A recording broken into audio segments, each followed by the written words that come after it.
Hello, friends. My name is Iris Josephina. I'm your host, and you are listening to the Planting Seeds podcast. On the Planting Seeds podcast, we explore how we can cultivate a more gentle relationship with our cyclical bodies, the earth, each other, and the world around us through using our senses, science, the subtle, and the secret. On Planting Seeds, we talk about all those topics you've always wanted to talk about. We are shamelessly opening up the conversations that we all so desperately need to settle in our precious bodies and relate to each other in a more open, truthful, and empowered way. I'm so glad you're here today.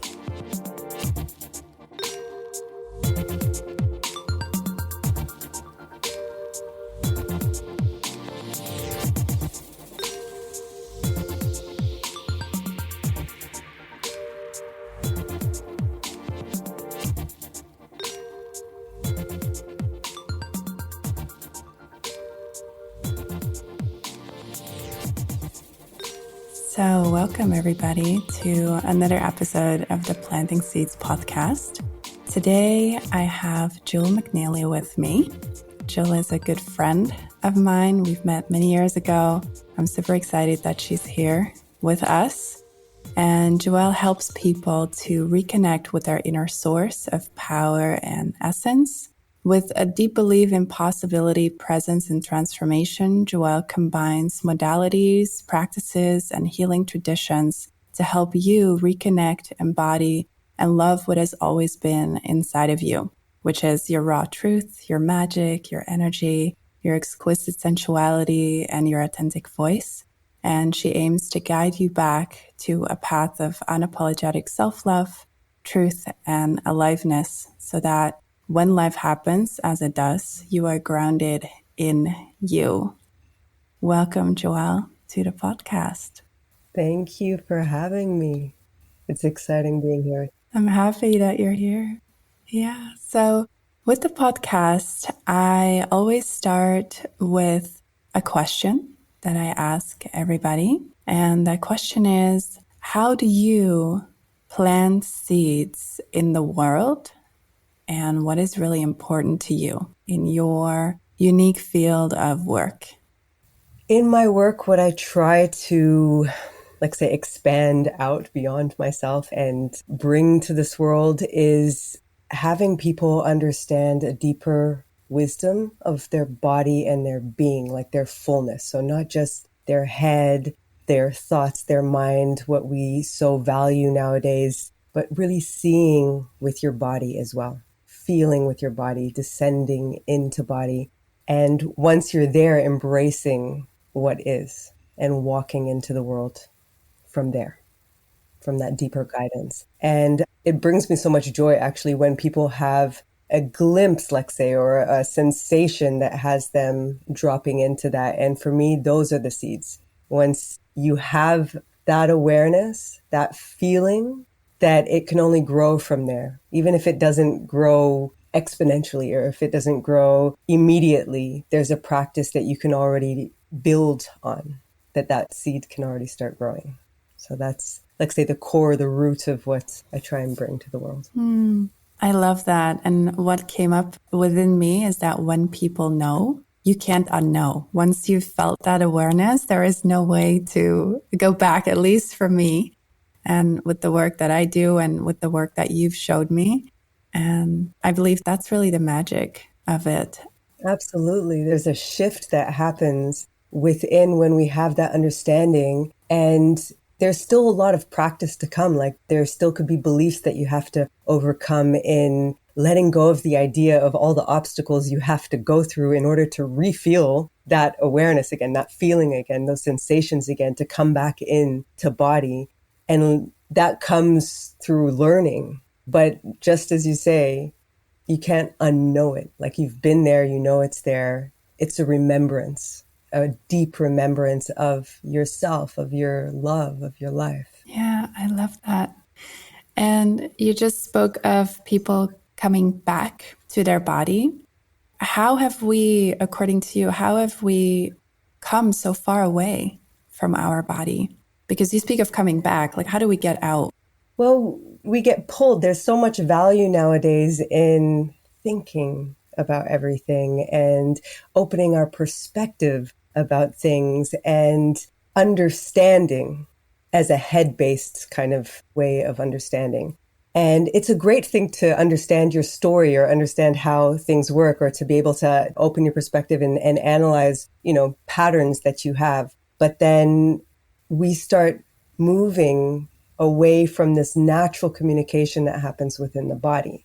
And we start overanalyzing and get pulled into our world of thoughts and stories and ideas and the illusions that can come with that, because what our truth is in one moment might not be truth in the next over time. And we get pulled through media. We get pulled through other people's ideas and thoughts. We get pulled by the small things that people say to us, what our culture says, the way that language is even developed and unfolds and how we communicate with each other, like words that we feel like we agree upon, even words that we feel are super beautiful, like love. What I feel love is, and when I speak the word love, might be a very different thing for you. And so we speak of things and we make these agreements, but it pulls us into these ideas and these concepts. And we don't always learn to feel what that love is or feel whatever it is, if it's an emotion or if it is an inner guidance or our body is just tired and we need to learn how to come back in to feel what's right for us in the moment instead of what is right for our idea of reality. Yeah, I totally agree with that. And I've seen it happening within myself. I've seen it happening in clients. And I'm also curious how you see that remembering and how you see that coming back to the body. Like if people are listening, what is a good entrance point? Because if you've never landed back into the body, it can feel like a very big bridge to cross, or maybe there isn't even a bridge, like you have to jump. And I'm curious, what would be like a gentle way to start understanding this concept of feeling and then also the embodying of it? And maybe it's important to first tell people what embodying is and what that means to you. For me, embodying or embodiment is really coming into presence of what is, whatever it is. So accepting how we are in the moment in our fullness, whatever judgments are there, whatever emotions are there, whatever distractions are there, whatever thoughts are buzzing through our mind, whatever pains or tension there might be in the body, and welcoming all of it and learning how to come into body with that. So learning how to feel what is actually happening within. That means through sensation. So not through abstract thought or interpreting what it is, because we often might feel a tension or a tightness in the body somewhere. Maybe we're aware of it. Some people are aware of it. Some people are not. And then we apply an idea to it. We interpret it and we say it's sadness, or we say it's anger, or we apply a word to it. And that comes with a whole bunch of story that wraps itself around it. And when we embody to really feel like, what is the actual sensation? What is the actual tightness that is there? And how can I breathe and just be with it? How can I feel it and follow what is actually going on sensation-wise in my body? And then we start learning how to slow down. And I'm often talking about slowing down with my clients and with my people, that we have an idea of what slowing down actually means and what slow is, but it's so much slower. It's really feeling like every movement of breath, every tingle, every tightness, every cell that moves against the cell next to it. And when we slow down and learn to slow down, we start opening ourselves up for a deeper inner communication, because there's so many signals that the body is sharing with us that we don't notice, because we're so wrapped up in our life and what we have to do and what is actually going on outside of ourselves, that we don't stop to feel like these little communications, these little signals, these little sensations that our body is already signaling what it is that we need. And so maybe I've moved a little bit away from what embodiment is, but then how to actually slow down to feel that and to start listening to the emotions, to the distraction. What is it telling you? What is it offering you in the moment? Thank you for sharing that. And I also loved how you spoke about how we focus on doing, but what this is really has to do is actually being. And as you say, being present with what is. And I feel that that is something that many of us have not learned as from a very young age on, as children already. We don't learn to be. Most of us, especially people from our generation, most of us have learned how to do and what to do. Like I can even remember from a small age on, people would ask me like, what do you want to do when you are older? And the body was like totally left out. And sometimes I feel like sadness for that, for all of our little selves, like the people from our generation, that we haven't learned that, and that we as adults, like I learned this as an adult. I never learned this as a child. So it's beautiful that you're bringing this into the world, because I believe it's not only beneficial for us, but it's also beneficial for those who come through us, like our children, like the next generation. Like if we know how to embody, if we know how to do all of this and practice all of this and be all of this, it's way easier to pass it on and to transfer it as like a new norm, if I can call it like that. Absolutely. I love how you put it, these little beings in the next generation, but also in our own, that we run towards this idea of whatever it is that we're supposed to be doing, whatever it is that we like, instead of feeling what would feel good. What would feel good? How do I want my day to unfold in a good way? And it comes with very, very small awarenesses, like just how we wake up in the morning. Often people have an alarm, or there's a time that they have to get everything done. And then we pocket this self-care, because somewhere we open ourselves to the idea that we do need to take care of ourselves. We do need to take care of this body, but then we put it into these little pockets of time. And, I need to rush to get to the train. And so I'm going to rush and eat and brush my teeth and do all the things that I need to do. And then in the train, I'll relax. Or on the weekend, I'll relax. Or on my holiday, I'll relax and take care of myself. Or in that hour before, when I'm taking a bath on Tuesday evening, I'll be able to relax then. And we pocket it instead of listening to what we need in the time, and maybe slowing ourselves down to feel like this morning, I need to take a bit more time to just relax in bed for an extra 15 minutes. And so maybe even waking up 15 minutes earlier so that you can be and allow all of the hormones to wake up before you jump out of bed. And all of these small little adjustments, and we don't get taught all of that. But the more we embody it, the more we can pass it down as a new norm. Like it doesn't matter, or it's not that it doesn't matter what you do, but how can you bring your inner guidance and your inner feeling into what you do to move from the world behind the eyes instead of beyond the eyes. Oh, I love how you put that. Do you have the feeling that more people are waking up to this being available to them in these times? Because I have the feeling like we've known each other for quite some time, and I feel even a couple of years ago when we met each other, this wasn't so alive amongst people. How do you feel that shift happening around you and people? I feel there's a lot of awakening happening right now. I often call it a pressure cooker. So people sometimes have a pressure cooker within their own life that they get themselves locked into, and it needs to burst at some point. And with that, there's an awakening. There's a different unraveling, a different paradigm shift, an opening to an inner sense of knowing. And I feel that globally, we've put ourselves into that pressure cooker, and people are popping out now.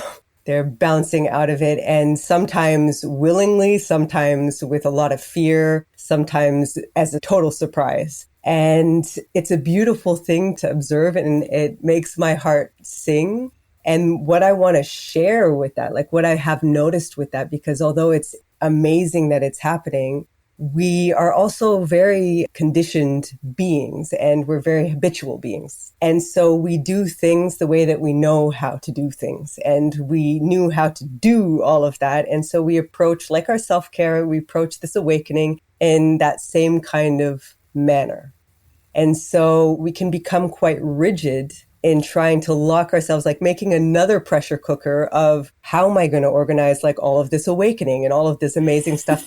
How am I going to go into my body? I'm going to plan that in at this time, and I'm going to do that practice at that time. And then I'm going to do this. And then I'm going to go on that retreat, and I'm going to go over here, and I'm going to follow that class. And we tighten ourselves again instead of just relaxing into being and integrating all of that and taking all that we know up here in our head and allowing it to descend into that inner cellular physical awareness, which allows our soul to expand because it goes beyond the physical. When we drop in, we really come into sensation, we start sensing what goes beyond the skin as well. I love that. And the image that just popped into my head that I saw when you were explaining how we like compartmentalize our self-care and put it in these little pockets of time, it's very linear. The experience of taking care of ourselves is put in this linear calendar, if you will. Mm-hmm. Whereas like all the things that happen in the body is, like a breath, the oscillation of a breath, like a wave of sensations and emotions, like it's cyclical. It doesn't happen in a linear way. There's a rhythm to it,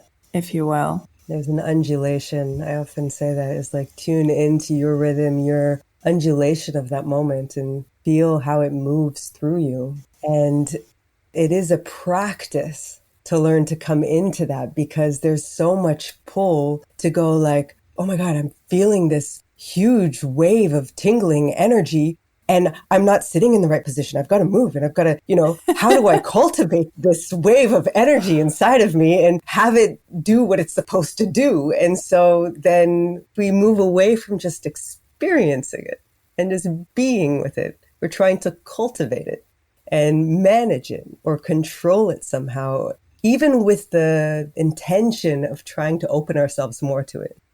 And the practice would be then to open ourselves by just being and feeling and continuing to feel. Slow down, stop.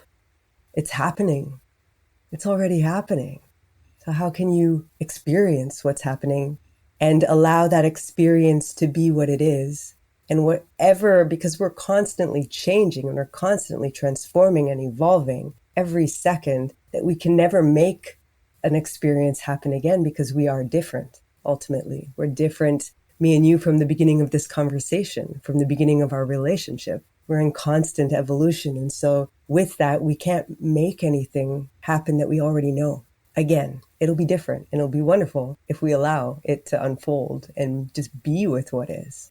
I love how you explain it. And it also makes me almost like travel back to when I was a child.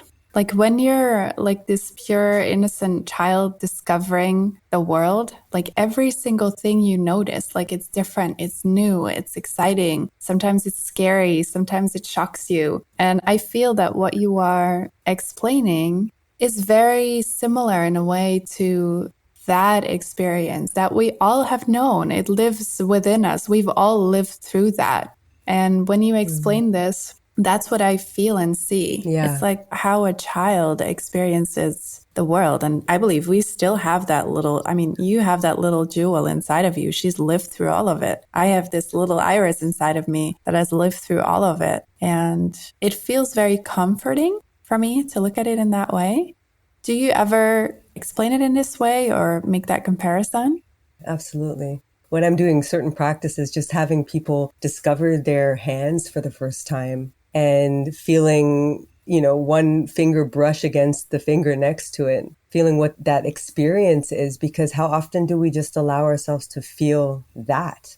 The brushing of our own fingers against each other. Because if you look at an infant who, first of all, doesn't always know that they have these hands, and then all of a sudden recognizes like these hands are there, then imagine the burst of sensation that goes through their being when they start learning how to move, and that the hands actually come together for the first time, or that the fingers come towards the palm for the first time, or meet a different part of their body, and that they can feel those sensations.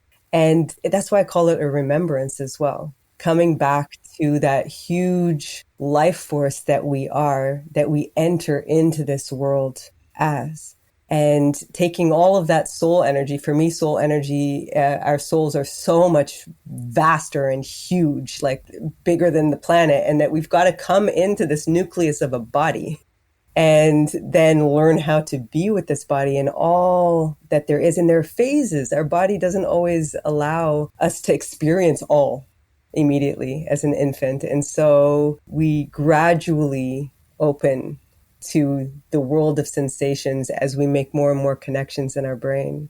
And we're just remembering that and slowing down to feel and be with that. Like imagine eating with your hands and smushing things all over your hands and your face, and the freedom of that, first of all, and not worried about like what you look like or how silly it is or all the thoughts that, but just like imagine that you could just do it out of pure sensation, like sticking your hands in a bowl of couscous and just massaging it for a while. And then what does it feel like? And what would it feel like to put it on your arms? Or what would it feel like to put it on your face? And just massage it and not have to worry about the cleaning or the whatever else after, but just like how good it feels to have that moment. And we don't allow that anymore in our life.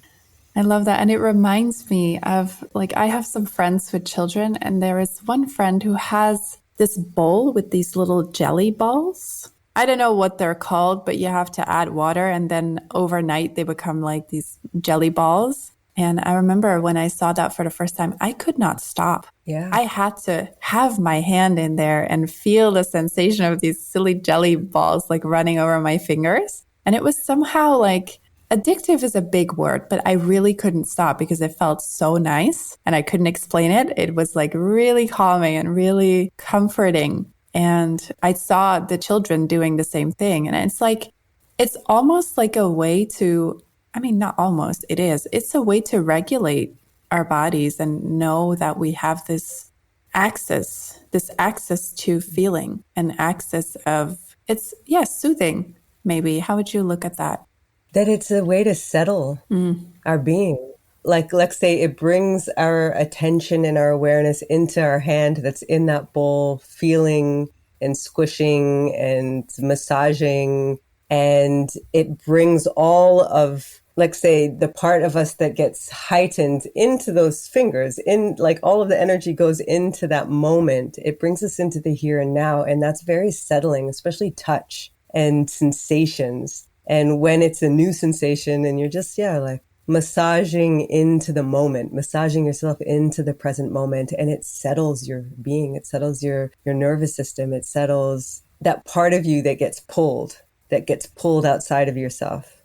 And sometimes we need those tools. The image that I see is that you're kind of like having all these tentacles out into the world. And then when you take on a practice like that, it kind of like they come back to your body and you're just like settled and calm and having yourself close to yourself again. That's how it looks like for me. I often say it's also like pulling all your energy back.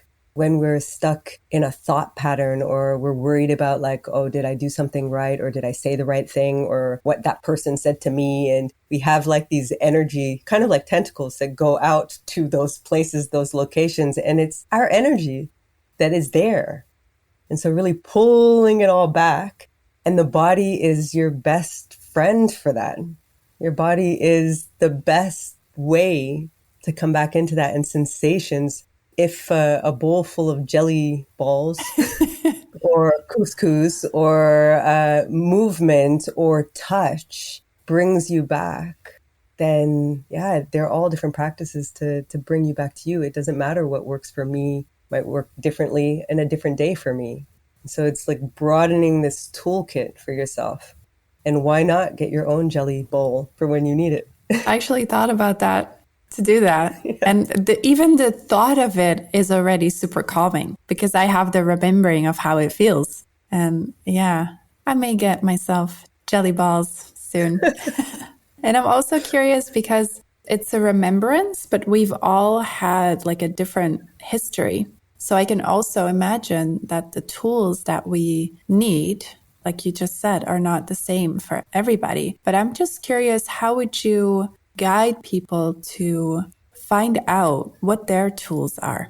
Well, I'll share two practices in a minute. It's coming into the child's sense of exploration. Let's put it that, your inner child sense of exploration in discovering what works for you. And instead of going into judgment, because what might work, like even the tools that I might share, might bring you even more into your head when you first try it, because of all of, everything that you attach to being in your body.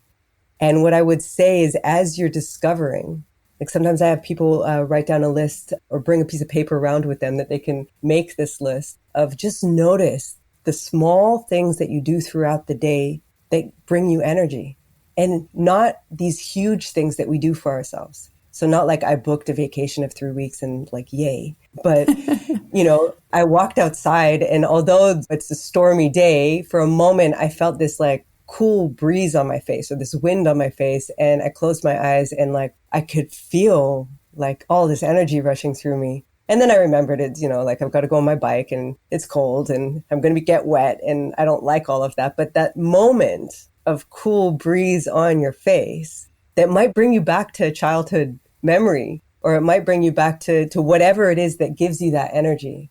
That stop for a moment and then note those things down for yourself. So you start becoming more and more aware of what are the things that are already happening in your life before you get distracted into your thought pattern right after it. Like, what brought you energy? A moment, a breath, a color, a flower, a blossom that you saw, your feet that touched sand, or a squelch of mud for a minute. And before you get pulled out of that moment, like, what brought you energy and filled your energetic bank account, let's say, internally for that moment. I love that. And I also love the sequence of it, because you start with the body and then let people think about, which moment was it that brought me that energy?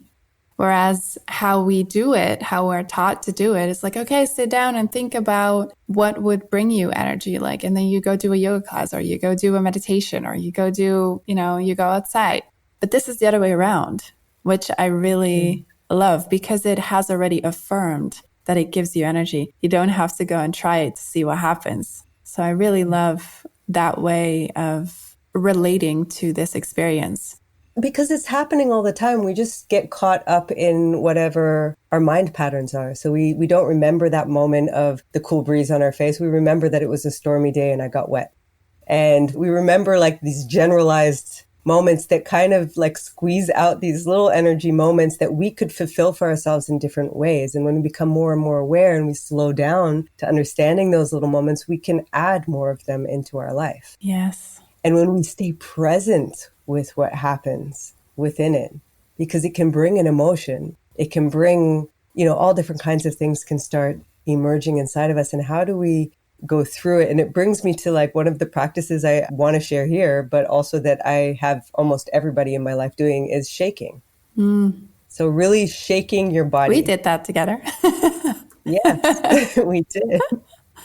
Shaking it all out, really like everything in your body, as loose as you can be, as much as you can allow the cells of your body to jiggle and to feel gravity, and to let go and shake off all of the armor that you wear and the thoughts that come about how silly it looks to shake, and the thoughts of how long you have to shake and where you stiffen up, and just to bring more and more shaking into it, because it can bring a lot of thoughts. And if you continue shaking through all of the thoughts and the judgments and the ideas, and you come more and more in to like, what part of my body am I not actually releasing in this shake? What part of my body am I tensing up more? And how can I shake through that? Not forcing anything, but just continue and be with, okay, that part of my body is not coming into this little practice right now, but it's okay. I'll continue and be with it. And then taking a moment of pause after to feel all of the sensations and what happened. And shaking, such a beautiful practice to settle your nervous system and literally detoxify all of those stress hormones that get flooded and get stuck in the body, in the fat cells, when we go into our fight and flight, and when we have all of our fear responses, and shaking resets it. And if you look into nature, animals do that naturally. And we do it as well naturally, but we unlearn it because, well, how many adults do you see shaking around you? We unlearn it because it looks how it looks. It looks like shaking and we don't allow ourselves to go and step into it.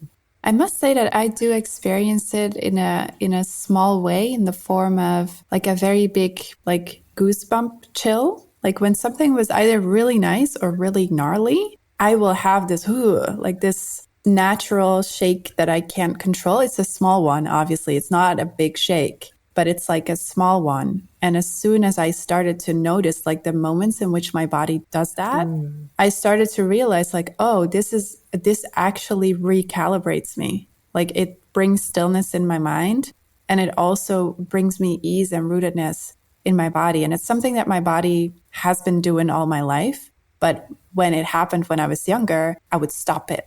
I would be like, what is this? Like, no. But now I understand the purpose. And so it just happens and I allow it. Mm-hmm. It's a natural response, really, of energy passing through, and you're like opening and settling and releasing and allowing your body to do what it needs to do. Your body already knows. Yeah. We just get super tense and holding it. Yeah. And holding our hips in a certain way, holding our shoulders in a certain way. And it's often out of fear, and we're trying to protect ourselves. So, the elbows come closer to our sides and we tighten the buttocks and we're holding the womb space, and our body protects itself with all of this tension.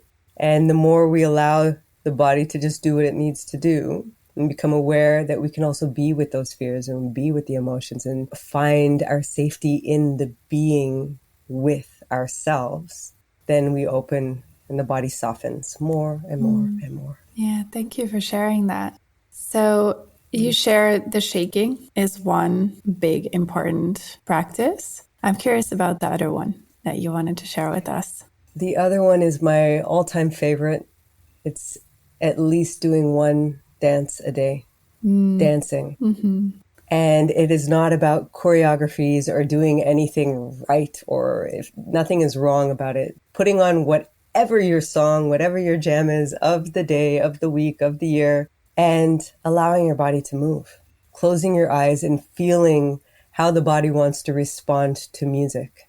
Feeling where you begin, where you end, where the music begins and ends, where you meet each other, where it enters into your body, and how you can breathe and move with it. Allowing the dance to unfold within. And it has such an added benefit. It settles the body as well, settles the nervous system, but it also allows you to, let's say, process through body all of the emotions that are there. Yeah. I mean, I love dancing, but I feel that dancing is a practice that has been around forever. Like ever since the dawn of humanity, I believe people have moved their bodies to rhythm. We came here to dance. It is our natural medicine. The body, dancing and singing. We are all singers. We are all dancers. And we can all make that sound and open our throats, and we can all move in some way or shape or form. Mm-hmm. And it doesn't have to be like we're very good as human beings of putting people up on pedestals and making separation, creating a separation and saying, oh, they're dancers. They know how to dance. I can't dance, or I can't sing. And in that way, we forget our natural medicine. Yeah. And whatever that rhythm looks like, it could be just tapping your hands or whatever your body can do in the moment. How can you move in service of whatever is there? How can you voice whatever needs to be voiced in service of what is present inside of you in the moment? I love how you express that. Thank you so much for all this valuable information and sharing these practices with us. And I think it's also a good reminder, because these practices, they're pretty simple. Like everybody has access to it. And sometimes I even catch myself sometimes like getting caught up in all these complex and successful things that I need to do. But coming back to the basics of it usually brings the biggest joy for me. The biggest joy, the biggest settling, maybe even the biggest safety in my body, in my physical form. I often describe it as, we have our masculine energy, and it's that head energy that wants to achieve and is more linear and focused, and it wants freedom. It wants that independent freedom in the world. And our body and the feminine being present, being inclusive, being in that intuitive, mysterious, chaotic energy that exists within the body, it wants safety. Yeah. And so when we allow ourselves to come back to body, it increases this, it grounds us into our internal safety more and more and more, the more we open ourselves to it, which creates the grounds for that freedom.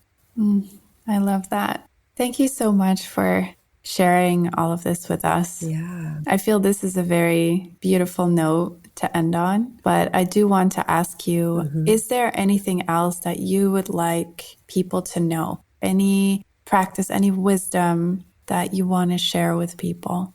I guess it all comes down to knowing that your body is communicating with you all the time. All of your answers are right there, and that's it. It's right there for you to explore and expand into. Yes. Yes, yes, yes. Thank you for sharing that with us. And thank you so much for taking the time to come on the podcast and share your work and your wisdom with us. Thank you for having me. It's always a pleasure to speak with you. Thank you so much for listening.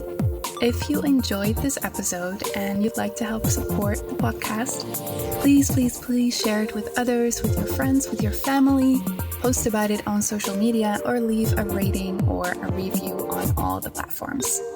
To catch all the latest news from me, you can follow at the Planting Seeds podcast on Instagram or at Cycle Seeds on Instagram, or you can go to my website www.cycleseeds.com. Thank you again so much, and I'll see you next time.